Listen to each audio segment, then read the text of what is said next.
자, 오늘부터 우리는 매주 오후 예배 시간에 이 하이델베르크 요리문답을 주제로 말씀을 드릴 것입니다.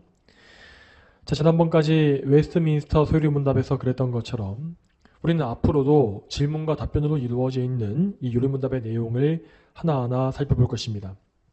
자, 그런데 거기에 앞서서 오늘은 이 하이델베르크 요리문답에 대한 서론을 말씀드리도록 하겠습니다. 자, 우리가 이 요리문답을 더 깊이 이해하기 위해서는 먼저 이것이 집필되었던 이유와 역사적인 배경을 먼저 살펴보는 것이 우리에게 더 유익하기 때문입니다. 먼저 우리는 이 요리문답이라는 것이 무엇인지를 알아야 하겠습니다. 오늘날 이 한국교회에서 이 요리문답이라는 것은 거의 사용되지 않고 있는 것이 현실입니다. 목사님들은 요리문답이나 신앙고백 같은 것이 무엇인지를 알고 있긴 하지만 이것을 실제 교회에서 잘 가르치려고 하지 않고, 그렇기 때문에 일반 교인들은 이 요리문답이라는 단어조차 들어보지 못한 채로 신앙생활을 하는 경우가 정말 많지요.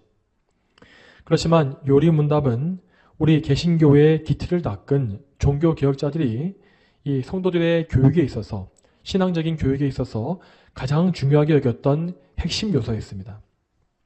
그들은 로마 카톨릭과의 전쟁 가운데에서 정말 많은 희생을 치러가면서 이 귀중한 요리문답들을 작성해 주었고, 이 과거 수백 년간 우리 장로교회는 이러한 요리문답을 가르치고 배움으로써 올바른 신앙을 형성하고 전수하는 일을 계속해서 해왔죠. 자, 먼저 요리문답이라는 이 단어는 요긴할 요자에 다스릴 리자를 써서 우리 기독교 신앙의 요긴한 교리들을 묻고 답한다는 그런 의미를 가지고 있습니다. 이렇게 이 가르치는 사람이 질문을 먼저 하고 배우는 사람이 답변을 하는 이런 교육 방식은 이 고대 그리스 시대부터 내려온 방식이었습니다. 이렇게 묻고 답하는 문답식의 교육 방식을 그리스어에서는 이 카테케오라고 불렀는데, 이 카테케오라는 말이 나중에 이 요리문답을 의미하는 영단어 캐터키즘으로 바뀌었다고 합니다. 자, 이런 문답의 방식은 어떤 분야에 있어서 핵심적인 내용들을 반복해서 숙지하는 데에 아주 효과적인 방법으로 검증되어 왔습니다. 그래서 우리 믿음의 선조들은 이 문답의 방법을 통하여서 이 성도들의 성경 지식을 크게 끌어올릴 수 있었고, 그 결과 종교개혁의 기초를 아주 탄탄하게 다질 수 있었던 것입니다. 자, 그러면 그들은 왜 이렇게 교리적인 지식을 중시한 것일까요? 자, 왜냐하면 그들은 이 종교개혁을 통하여서 이 성경 말씀의 교훈을 다시 한번 재발견하게 되었기 때문입니다. 여러분, 만일 하나님께서 그분의 백성에게 어떤 지식을 가르치시려는 의도가 없었다면 그분은 굳이 이렇게 두꺼운 성경을 기록해서 주실 필요가 없지 않았겠습니까? 그러나 하나님은 분명히 자신을 낮추셔서 우리 비천한 인간의 언어로서 당신을 계시해 주기를 기뻐하셨습니다. 하나님은 우리가 이 성경을 읽음으로써 그분을 알기를 원하셨으며, 그 참된 지식으로 인해서 우리가 생명을 얻고 살아갈 수 있는 영적인 질서와 원리를 만들어 주신 것입니다. 여러분, 이 성경은 이 약 1500년간의 긴 세월 동안 약 40명의 저자에 의해서 기록된 책이라고 합니다. 그러나 그럼에도 불구하고 성경은 그 내용상에 어떤 모순이나 충돌이 없고 그 안에 하나의 역사, 곧 하나님의 구속사 한 가지를 담고 있습니다.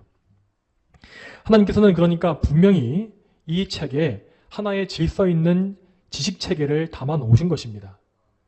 특히 성경의 지식체계는 신약시대에 이르러서 정말 정교해지고 명확해졌는데, 이것은 구약을 완성하신 예수님께서 모든 복음의 진리를 명백히 보여주셨기 때문입니다. 그래서 예수 그리스도를 목격했던 증인으로 세워진 사도들은 그들이 기록한 신약성경의 서신서들을 통하여서 우리 성도들에게 정말 풍성하고 명확한 교리들을 가르쳐 보여준 것이죠. 특히 오늘 우리가 읽었던 본문의 말씀인 이 데살로니가 후서 4장 15절과 같은 말씀은 정말 명백하게 성경의 기록 목적을 밝혀주고 있지 않습니까? 제가 이 말씀 다시 읽겠습니다. 그러므로 형제들아, 굳게 서서 우리의 말이나 편지들을 통하여 너희가 배운 전통들을 굳게 지켜라.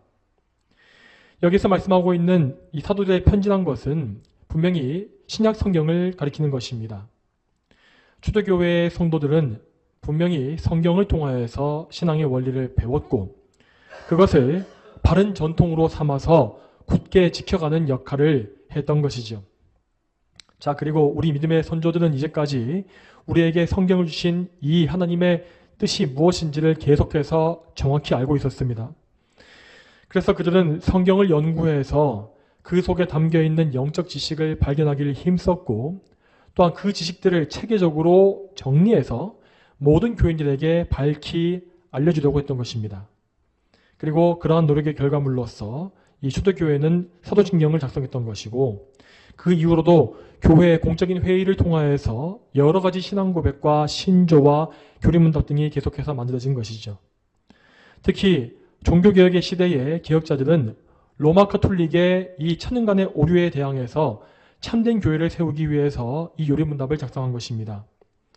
중세시대의 로마 카톨릭은 이 성경의 지식을 기초로서 신앙생활을 세워간 것이 아니었습니다.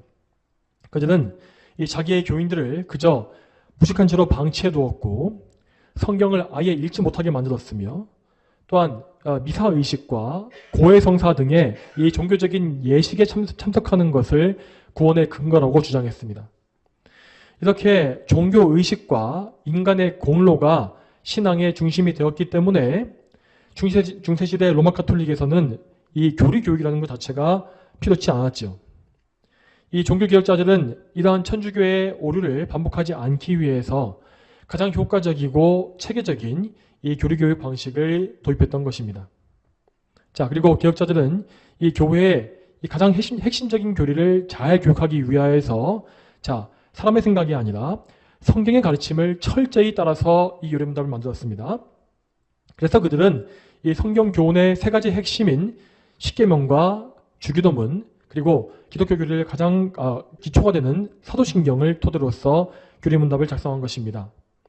자, 이 십계명과 주기도문과 사도신경에다가 이 세례와 성찬, 이 성례에 대한 내용을 더해 놓은 것이 보통 모든 교리문답의 기본 뼈대를 이루고 있는 것을 볼 수 있습니다. 자, 그러면 개혁자들은 이 교리문답들을 어떻게 활용했겠습니까? 그들은 기본적으로 자기의 자녀들을 교육하기 위해서 이 요리문답의 방식을 사용했었습니다. 종교개혁 시대에는 가정과 학교 그리고 교회 이 세 장소에서 동시에 요리문답 교육을 시행했다고 합니다. 자, 그리고 그 당시에 이 자녀들의 신앙교육의 중심은 교회가 아니라 먼저 가정이었습니다. 가정에서 아버지가 교리를 가르치고 아이들은 그래서 그 아버지로부터 교리를 배워서 교리를 암기하고 배워나감으로써 신앙의 기초를 어려서부터 세워나갔던 것입니다. 그리고 거기에 더해서 교회에서는 매주 예배 때마다 교리문답이 낭독되었고 또한 그 교리문답을 주제로 해서 설교 말씀이 선포되었습니다. 또한 학교에서도 교리문답을 가르치도록 의무화해서 끊임없이 이 성경의 교리들이 아이들의 머리와 마음속에 새겨지게끔 만든 것이죠. 자, 그 결과 전통적인 서구 개혁교회, 서구 개신교회에서 자랐던 아이들은 나중에 성인이 되었을 때에 웨스트민스터 소요리문답이나 혹은 하이델베르크 요리문답 전체를 이미 암송한 상태에서 어른이 되었다고 합니다. 그리고 당연히 이 교리교육은 이 자녀뿐만 아니라 모든 연령의 성도들 전체의 신앙교육의 기본으로 자리 잡고 있었습니다. 자, 그런데 오늘날의 많은 이 교인들은 이 교리교육의 중요성을 무시하면서 그저 우리는 성경만을 배우면 된다라고 말하고 있습니다. 물론 그 말대로 성경을 가르치는 것은 구원의 핵심이며 믿음 생활의 중심입니다. 그렇지만 우리는 그 성경이 무엇을 말하고 있는지 또한 복음의 내용이 무엇인지를 정확히 알아야 하고 또한 그것을 일치되게 알므로써 그것을 우리 삶에 확실히 적용하고 실천하기 위한 교훈이 필요한 것입니다. 만약 우리가 이러한 교훈을 성경을 잘 가르치는 교훈을 각자 스스로 연구해서 알려고 한다면 모든 교인들은 각각 저마다 다른 하나님을 알게 될 것이고 또한 다른 복음을 믿을 것이며 다른 신앙생활을 해나가게 될 것입니다. 그러므로 하나님은 이러한 오류를 미연에 방지하시기 위해서 교회에 신학자들과 목회자와 교사들을 세워주셨고 그들에게 성경 연구의 은사와 소명을 주시어서 성경의 핵심 교리들을 추출해내도록 인도하신 것입니다. 그래서 교회 역사에는 이처럼 성경을 더 깊이 깨닫고 성도들에게 가르칠 수 있는 소명을 가진 그리고 능력을 가진 이 탁월한 사역자들이 많이 존재해 왔습니다. 우리는 그러한 분들의 노고를 통하여서 너무나 귀한 이 영적인 유산들을 거저받게 되었고 이 유산들을 통하여서 바른 신앙을 가지고 바른 교회를 세울 수가 있는 은혜를 입고 있습니다. 자, 우리 선조들은 이처럼 이 영적인 유산들을 산출했고 또한 그 후대로도 대대로 계승함으로써 우리에게 전달해주는 사명까지를 다 마쳤습니다. 자, 그런데 그제의 뒤를 잇고 있는 우리 후손들인 우리가 이 사명을 그들과 같이 행치한다면 앞으로 우리가 주님 앞에 섰을 때에 우리가 그분께 무슨 말씀을 드릴 수 있겠습니까? 우리는 우리 선조들이 걸어왔었던 옛적 그 선한 길을 똑바로 따라가야 할 것입니다. 또한 그리고 그들이 전수해 주었던 귀중한 유산들을 다음 세대에 계승해야 할 의무 역시 잘 시행해야 합니다. 또한 우리는 선조들의 유산을 더욱더 발전시켜서 우리 시대에 가장 유용한 방법과 내용으로 적용할 수 있어야 하겠습니다. 자, 여러분, 지금 우리가 하려고 하고 있는 이 작업이 바로 그 사명의 일부입니다. 우리는 오늘부터 하이델베르크 요리문답이라고 하는 귀중한 영적 유산을 배워나갈 것입니다. 선하신 하나님께서 저와 여러분에게 지혜를 주셔서 우리가 이 성경의 참된 진리를 알고 그것을 실천하며 또한 우리 후손들에게 이것을 전달해 줄 수 있도록 인도해 주시길 바랍니다.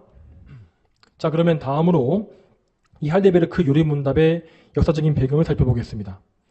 자, 하이델베르크 요리문답은 1563년에 이 독일의 팔치라는 지역의 수도인 하이델베르크 시에서 만들어졌습니다. 자, 이것을 이 종교개혁의 역사를 중심으로 따져보게 되면 이 하이델베르크 요리문답은 종교개혁의 제3세대에 의해서 만들어진 작품이라고 할 수 있습니다.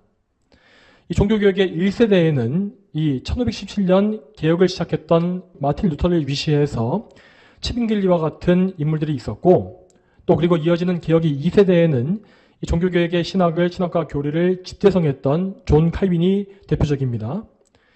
참고로 존 칼빈은 스위스의 제네바에서 목회를 하면서 제네바 유리문답이라고 하는 귀중한 유리문답서를 만든 바 있습니다. 그리고 존 칼빈이 나중에 소천했던 1564년에서 딱 1년 전인 1563년에 하이델베르크 요리문답이 선포됐던 것이죠. 그래서 우리는 이것을 가리켜서 종교개혁 제3세대의 작품이라고 부르는 것입니다.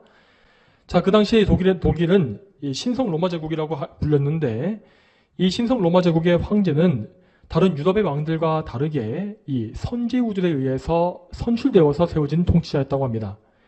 자, 이 선제후라는 것은 독일의 각 지역들, 그러니까 우리로 치면은 도를 다스리던 유력한 통치자로서 자, 신성 로마 제국의 황제도 함부로 무시할 수가 없는 막강한 지역 권력을 가지고 있었죠. 그 중에서도 하이델베르크 시가 위치했던 팔츠 지역은 가장 강력한 지역이었기 때문에 이 팔츠를 소유한 선제후는 독일에서 가장 강력한 지역 군주라고 말할 수 있었습니다. 하나님께서는 팔츠의 하이델베르크에 3명의 인물을 보내심으로써 이 하이델베르크 요리문답을 만들도록 섭리하셨습니다. 이 세 인물을 가리켜서 우리는 보통 이 3P, 3P라 부르는데 이것은 선제후를 의미하는 프린스, 그리고 설교자를 의미하는 프리처, 교수를 의미하는 프로페서, 이 첫 글자 P를 다 모은 것입니다. 이 3P에 해당하는 인물은 선제후였던 프린스 프리드리히 3세와 설교자였던 올레비아누스, 그리고 신학자 우르시누스였습니다. 자, 프리드리히 3세, 올레비아누스, 우르시누스, 이 세 인물을 잘 기억하시기 바랍니다. 자, 먼저 첫 번째로 이 팔치의 선제후인 프리드리히 3세에 대해서 살펴보겠습니다. 그는 유력한 통치자이면서 동시에 개혁신앙을 굳게 붙잡았던 아주 신실한 성도였습니다. 그는 자기에게 주어진 권력을 사용해서 교회의 유익과 하나님의 영광을 추구했으며 그래서 그 과정 속에서 교회가 공동으로 사용할 수 있는 요리문답을 작성하도록 지시했던 것입니다. 그는 이 작업을 위해서 올레비아누스와 우르시누스를 하이델베르크로 초청했고 그들에게 필요한 것들을 지원해 줌으로써 이 요리문답이 완성되도록 도와주었습니다. 그런데 이 프리드리히 3세는 원래부터 종교개혁 신앙을 가졌던 것이 아니었고 또한 처음부터 강력한 권력을 소유했던 것도 아니었습니다. 그는 1515년에 독일 팔치의 짐머런이라는 곳에서 태어났습니다. 자, 그 당시에 프리드리히의 아버지는 유력한 귀족으로서 팔치 지역의 큰 영지를 다스리던 제후였는데 그는 그런데 아주 지독한 로마 카톨릭 신자였다고 합니다. 그래서 프리드리히 3세는 어려서부터 엄격한 카톨릭 교육을 받으면서 자라게 되었죠. 자, 그러나 그가 어릴 적에 보았던 로마 카톨릭 교회의 현실은 너무나도 타락하고 부패해 있었습니다. 왕과 귀족들은 항상 파티를 열고 술에 만취해 있었으며 또한 여러 명의 첩을 거느리면서 성적으로도 매우 방탕한 생활을 했다고 합니다. 또한 교회의 사제들은 더 높은 직위를 얻기 위해서 뇌물을 주고받았습니다. 어린 시절에 프리드리히 3세는 하나님의 교회가 이러한 부패한 자질에 의해서 통치된다는 사실에 많은 회의를 느꼈다고 합니다. 그는 나중에 20세가 되었을 때에 어머니를 여의었고 그 직후에 이웃 지역의 공주인 마리아라는 여인과 결혼하게 되었습니다. 자, 그런데 이 마리아는 로마 카톨릭 교인이 아니라 아주 독실한 루터교 신자였다고 합니다. 마리아는 그래서 프리드리히에게 자기와 결혼하고 나면 매일마다 성경을 읽어야 하고 또한 마틴 루터의 글들을 공부해야 한다는 조건을 걸었습니다. 프리드리히 3세는 이미 카톨릭 교회에 많은 환멸을 느끼고 있었고 또한 마리아를 사랑했고 그와 결혼하기를 원했기 때문에 그렇게 하겠다고 맹세했습니다.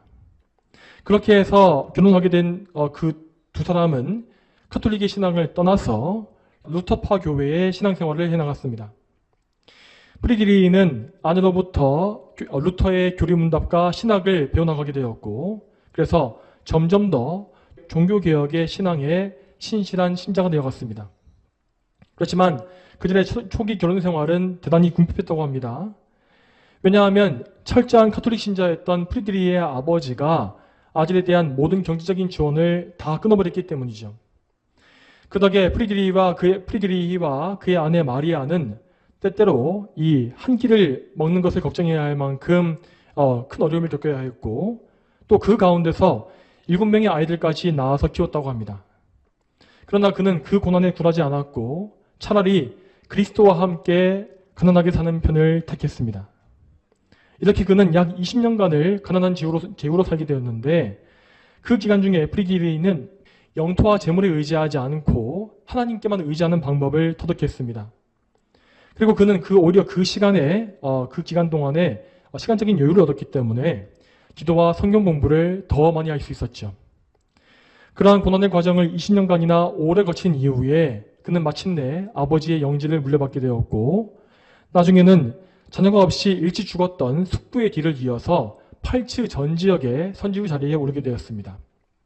자, 그런데 우리는 앞에서 프리드리히 3세의 아내 마리아가 독실한 루터파 신자였다고 들었지 않습니까? 당연히 프리드리히 3세 역시 처음에는 아내의 영향 때문에 루터파의 신앙을 가지고 있었습니다. 그런데도 프리드리히 3세가 만든 이 하이델베르크 요리문답은 철저히 칼빈주의 개혁파 교회의 신학을 따르고 있죠. 어떻게 이런 일이 가능했겠습니까? 자, 여기서 잠시 그 당시 유럽의 종교개혁 상황을 설명해 드리자면 그때 종교개혁 이 진영은 크게 루터파와 개혁파가 나뉘어서 서로 대립하는 상황이 있었습니다. 참고로 루터파 교회는 예배 방식이나 성찬 등등의 신학적인 면에서 우리 칼빈주의 개혁교회와 상당한 차이가 있습니다. 특히 루터파 중에서도 아주 강경한 성향을 가지고 있는 이 분파는 이 개혁파 교회를 적대시했고 그래서 루터파 신앙을 가진 영주들이 이 칼빈주의 교인들을 박해하는 일도 상당히 있었다고 합니다. 게다가 독일은 이 루터파 교회의 본거지였기 때문에 그러한 박해가 더 심하고 더 많을 수밖에 없었죠. 자, 이런 상황에서 프리드리히 3세가 칼빈주의 신앙을 가지게 되었던 배경에는 분명히 하나님의 선하신 섭리가 있었던 것입니다. 자, 프리드리히 3세가 팔츠 지역의 선제후로 등극하기 이전에 그 지역은 그의 숙부가 다스렸다고 하지 않았습니까? 자, 프리드리히의 숙부는 오토 하인리히라는 사람이었는데 그는 온건한 루터파 신자였고 그래서 루터파와 칼빈주의 교회를 모두 다 인정해 주었다고 합니다. 그런데 그 결과로 해서 이 팔치 지역에는 여러 성향의 신학자들이 다 모이게 되었으며 끊임없는 신학 논쟁이 이어지게 되었지요. 특히 성찬과 관련된 논쟁은 정말로 격렬했는데 이 숙부의 뒤를 이어서 팔치도 오게 된 이 프리드리히 3세는 이 격렬한 논쟁을 중재하기 위해서 어쩔 수 없이 루터파와 개혁파 양측의 주장을 모두 다 듣게 되었습니다. 그리고 그는 이 과정에서 개혁파의 신앙을 받아들이게 되었다고 합니다. 자, 그런데 사실 역사적으로 루터주의와 칼빈주의 사이에서 벌어졌던 성찬 논쟁은 이 종교개혁을 크게 후퇴시켰다고 할 만큼 지루하고 소모적인 논쟁이었습니다. 이 논쟁의 양측은 도저히 결론을 낼 수가 없는 이 말싸움을 끊임없이 이어나가게 되었고 결국 종교개혁의 세력이 완전히 양분되는 결과만을 낳게 되었지요. 팔치 지역에서 벌어진 성찬 논쟁도 역시 많은 다툼과 분쟁을 낳고 있었고 그래서 겉보기에는 아무런 유익이 없는 것처럼 보였습니다. 그렇지만 하나님은 이 무익해 보이는 교리 논쟁을 통해서 종교개혁에 아주 중요한 전환점을 만드신 것입니다. 하나님은 참으로 우리가 생각하지 못하는 도구들을 통해서도 가장 선한 일을 이루시는 분이기 때문입니다. 하나님은 이 논쟁을 도구로 사용하셔서 거기에 참여했던 중재자 프리드리히 3세에게 올바른 신앙을 확실히 심어주셨습니다. 그는 그때의 강경한 루터파의 주장을 들으면서 그들의 주장에서 심한 환멸과 모순을 느끼게 되었고 결국 칼빈주의 개혁파의 신앙이 옳다고 하는 확신을 가지게 되었습니다. 그리고 그는 결국 이 자기의 영지 팔치에서 본격적인 칼빈주의 종교개혁을 진행하게 되었습니다. 종교개혁을 위해서 그는 팔치 지역의 신앙적 상태를 먼저 조사했다고 합니다. 그리고 그 조사 결과 그 당시에 팔치 전 지역은 이 교리교육이 부재한 상황이었고 백성들은 각자 자기 나름의 신앙생활을 함으로써 신앙의 일치가 전혀 없는 상태였다고 조사가 나왔습니다. 그래서 프리드리히 3세는 말씀에 근거한 바른 교리와 신앙으로 백성들을 일치시키려는 마음을 품게 되었죠. 이렇게 함으로써 그는 하나님을 경외하는 백성들을 길러내려고 했고 또한 교회를 비롯해서 가정과 학교와 일터 등의 삶의 전반을 모두 영적으로 개혁하고 싶어 했습니다. 그리하여서 그는 팔치 전 지역을 개혁교회의 본거지로 삼았으며 올레비아누스와 우르시누스 같은 훌륭한 사역자들을 그곳에 초빙했습니다. 그리고 그는 마침내 그 노력의 결과로 해서 마침내 신앙고백과 요리문답 작성을 위한 위원회를 조직하게 되었고 1563년에 하이델베르크 요리문답을 채택하기에 이른 것입니다. 자, 더 나아가서 프리드리히 3세는 자기 지역만을 개혁한 것이 아니라 이 유럽 전 지역의 다른 지역의 형제들을 위해서도 그들을 지원하는 일에 힘썼습니다. 당시 유럽의 각 지역에서는 그 지역을 다스리는 영주의 종교에 따라서 그 지역에 사는 모든 백성들이 다 종교를 바꿔야 하는 그런 규율이 있었습니다. 그래서 어떤 지역에 이 카톨릭 신자인 영주가 세워지게 되면 그 지역에 사는 개혁파 교인들은 죽든지 아니면 이사를 가든지 하는 선택을 해야만 했지요.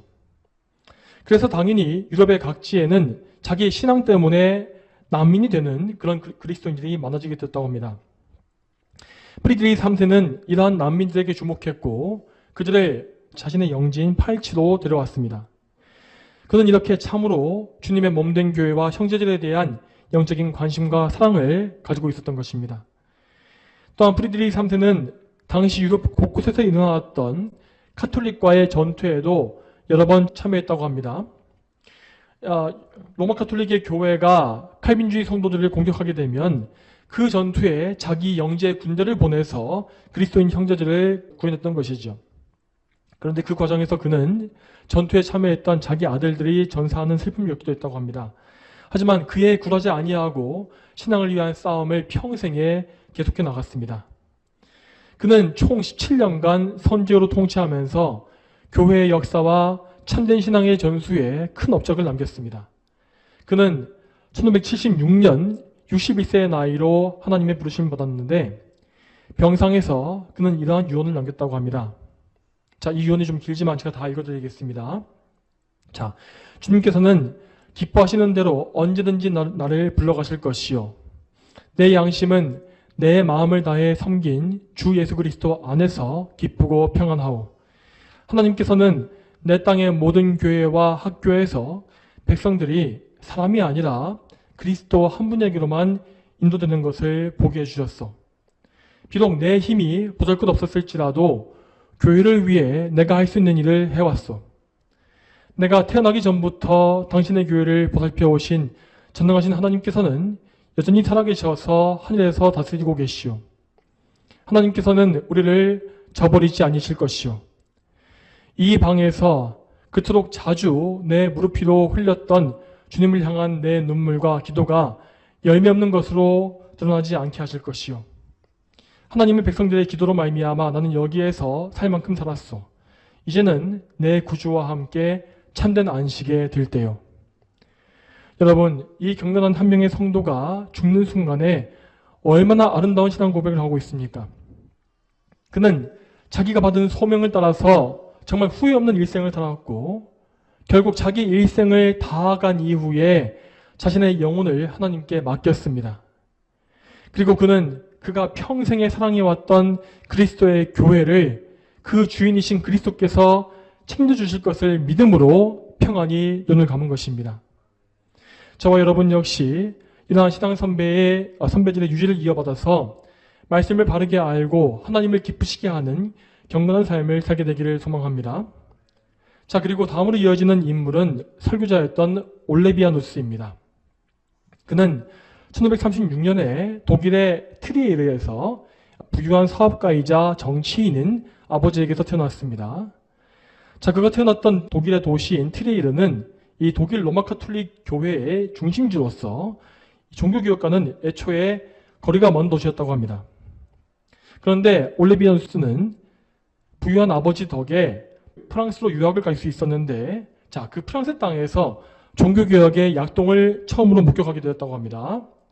자, 프랑스에서는 거의 모든 도시마다 개혁파 교인들인 위그노가 존재했고, 그들은 비밀 장소에서 예배를 드리면서 존 칼빈과 같은 개혁자들의 글을 읽었다고 합니다. 그 용감한 신자들은 카톨릭의 위세에 굴하지 않았고 고문이나 화형과 교수형의 위협에도 두려워하지 않았습니다. 올레비아누스는 이 프랑스 위그노들의 모습에 감명을 받고 복음을 받아들여서 열성적인 개혁파 성도가 되었다고 합니다. 자, 그런데 올레비아누스는 프랑스에서 유학하는 기간 동안에 앞에서 살펴봤던 프리드리 3세와 아주 신기한 방식으로 인연을 맺게 되었습니다. 올레비아누스는 프랑스에서 이 프리드리 3세의 아들인 루트비와 친구가 되었습니다. 자, 어느 날 올레비아누스는 강가에서 이 루트비에가 탄 배가 전복되는 사건을 목격했다고 합니다. 그 광경을 보게 된 올레비아누스는 친구를 구하기 위해서 지체하지 않고 강물에 뛰어들었죠. 그렇지만 그는 급류 때문에 자신도 함께 친구와 함께 익사할 위기에 처했습니다. 나중에 이 루트비의 하인이 자기 주인을 구하기 위해서 물에 뛰어들었다고 하는데 그는 자기 주인인 루트비를 구하는데 실패했고 오직 올레비아누스만을 구해냈습니다. 그러니까 이 프리드리 3세의 아들인 루트비는 죽게 되었고 그 대신에 올레비아누스는 생명을 건지게 된 것이죠. 프리드리 3세는 아들의 죽음에 크게 슬퍼했지만 동시에 자기 아들을 구하기 위해서 목숨을 걸었던 올레비아누스를 기억하고 마음에 심어놓았습니다. 한편 올레비아누스는 익사 위기에 처했을 때에 하나님께 서원 기도를 드렸다고 합니다. 그 기도는 자기를 살려주시게 되면 하나님을 위한 설교자가 되겠다는 것이었습니다. 이렇게 해서 하나님은 섭리의 손길을 통하여서 그를 목회자, 설교자의 길로 인도하신 것이지요. 하나님은 그의 기도에 응답해 주셨고 그래서 그는 신학을 배우기 위해서 존 칼빈이 활동하고 있었던 제네바로 건너갔습니다. 그리고 신학을 마친 이후에 그는 자신의 고향이었던 트리에르로 돌아와서 종교개혁을 진행하게 되었습니다. 올레비아누스는 놀라운 설교의 은사를 가지고 있었던 사람이었으므로 그 트리에르에 곧바로 큰 변화를 일으켰습니다. 수많은 사람들이 그의 설교를 듣기 위해서 몰려들었고 트리에르는 순식간에 개혁파의 도시가 되는 것처럼 보였다고 합니다. 그렇지만 앞서 말씀드린 바와 같이 그 트리에르라는 지역은 로마 카톨릭 교회의 중심 도시였기 때문에 카톨릭의 대주교가 군대를 끌고 와서 금세 그들을 진압했습니다. 그들은 올레비아누스를 비롯한 개혁파 성도들을 체포하고 투옥시켰고 결국 그렇게 해서 트리에르의 종교개혁은 막을 내리게 되었죠. 자, 그런데 그때 감옥에 투옥된 이 올레비아누스를 구해준 것은 팔치의 선지후였던 프리드리히 3세였습니다. 그는 과거에 자기 아들을 구하기 위해서 목숨을 걸었던 올레비아누스를 기억하고 있었고, 그래서 거액의 돈을 들여서 그를 감옥에서 빼내준 것입니다.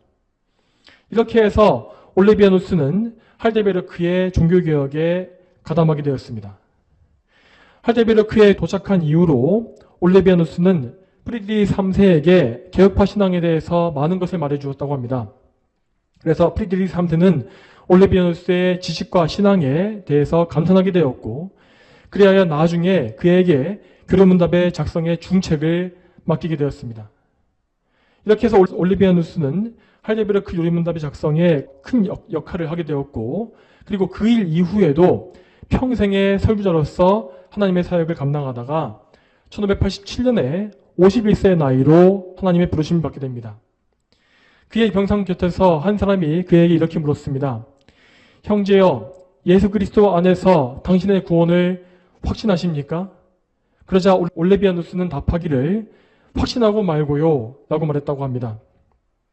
그는 평생의 종교개혁에 헌신하였고 그리스도께서 주시는 구원의 확신 가운데 평안히 눈을 감았습니다. 자, 그리고 다음 세 번째 마지막 인물은 신학자인 우르시누스입니다. 그는 1534년에 오늘날의 체코 지역에 있는 보헤미아 왕국이라는 곳에서 태어났습니다. 그는 이 조용한 성격의 학자로서 앞에서 말씀드렸던 두 인물처럼 어떤 격전적인 인생을 산 것은 아니었습니다. 그렇지만 그는 명석한 두뇌와 경건한 신앙을 통하여서 개혁파 신앙 연구에 많은 공헌을 했으며 또한 교수로서 후학을 양성하는 일에도 많은 공헌을 세웠습니다. 특히 그는 학자로서 할데베르크 요리문답의 작성에 가장 많은 부분을 담당했다고 알려져 있습니다. 또한 우르시누스는 칼빈의 제네바 요리문답을 독일어로 번역하기도 했으며 나중에는 할데베르크 요리문답의 해설서를 집필한 바 있었습니다.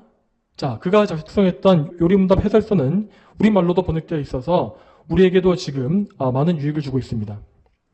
그는 평생의 신학자로서 연구와 교리교육에 힘쓰다가 1583년에 49세의 나이로 세상을 떠났습니다.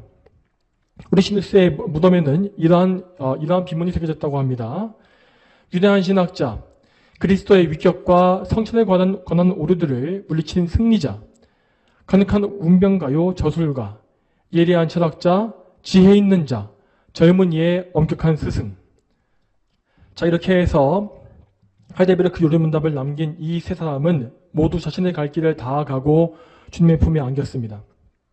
그들은 참으로 위대한 하나님의 용사로서 믿음의 삶을 살았고 하나님께 영광을 돌렸습니다. 그렇지만 우리는 이 세 사람의 일생을 통해서 단지 사람의 업적만을 생각해서는 안 될 것입니다. 우리는 경건한 성도들을 통하여서 그들을 통해서 역사하시는 하나님의 손길을 발견할 수 있어야 합니다.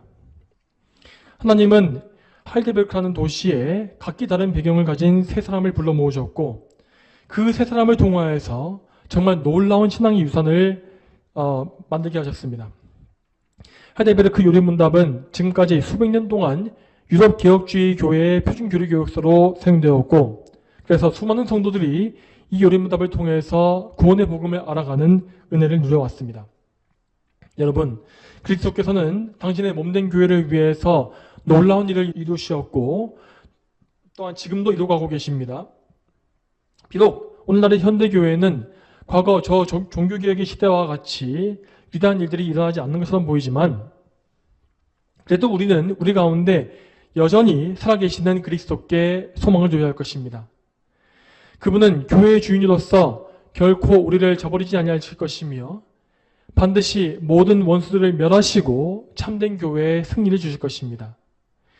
우리는 지금 그리스도께서 이루시는 구속사역의 구속 역사에 참여한 성도들로서 부르심을 받은 것입니다. 다시 말씀드리지만 우리는 경건한 선조들의 유산을 이어받아서 우리의 후손들에게 이어주는 막중한 사명을 꼭 감당해야 합니다.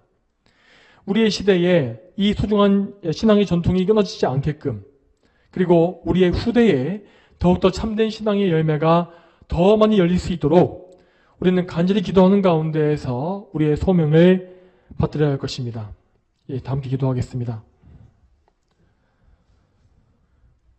하나님 아버지, 오늘도 이 하이델베르크 요리문답의 이 기록된 배경과 역사를 우리가 살펴보면서 하나님께서 교회의 역사에 정말 경건한 인물들을 세우시고 그들을 통해서 어떠한 선한 역사를 이루셨는지를 우리가 보게 하심에 감사드립니다. 하나님 아버지, 저희가 이 모든 역사를 다 이해하기가 어렵지만은 하지만 이 모든 역사 가운데에서 정말 하나님의 이 선하신 섭리와 손길을 발견하게 하시고 또한 하나님의 백성에게 하나님의 말씀을 가르치기를 원하시는 하나님의 뜻을 우리가 알 수 있도록 인도해 주시옵소서. 또한 그 뜻을 받들어서 우리 스스로가 이 말씀을 더 깊이 알고 배워나가며 또한 우리에게 또 맡겨질 우리의 후손들, 우리의 또 뒤를 이어서 믿음 생활을 하게 될 모든 사람들에게 우리가 이 복음의 말씀을 또 전달해 줄 수 있는 그런 역할을 잘 감당할 수 있도록 주여 인도해 주시옵소서. 감사드리며 예수님의 이름으로 기도 올립니다. 아멘.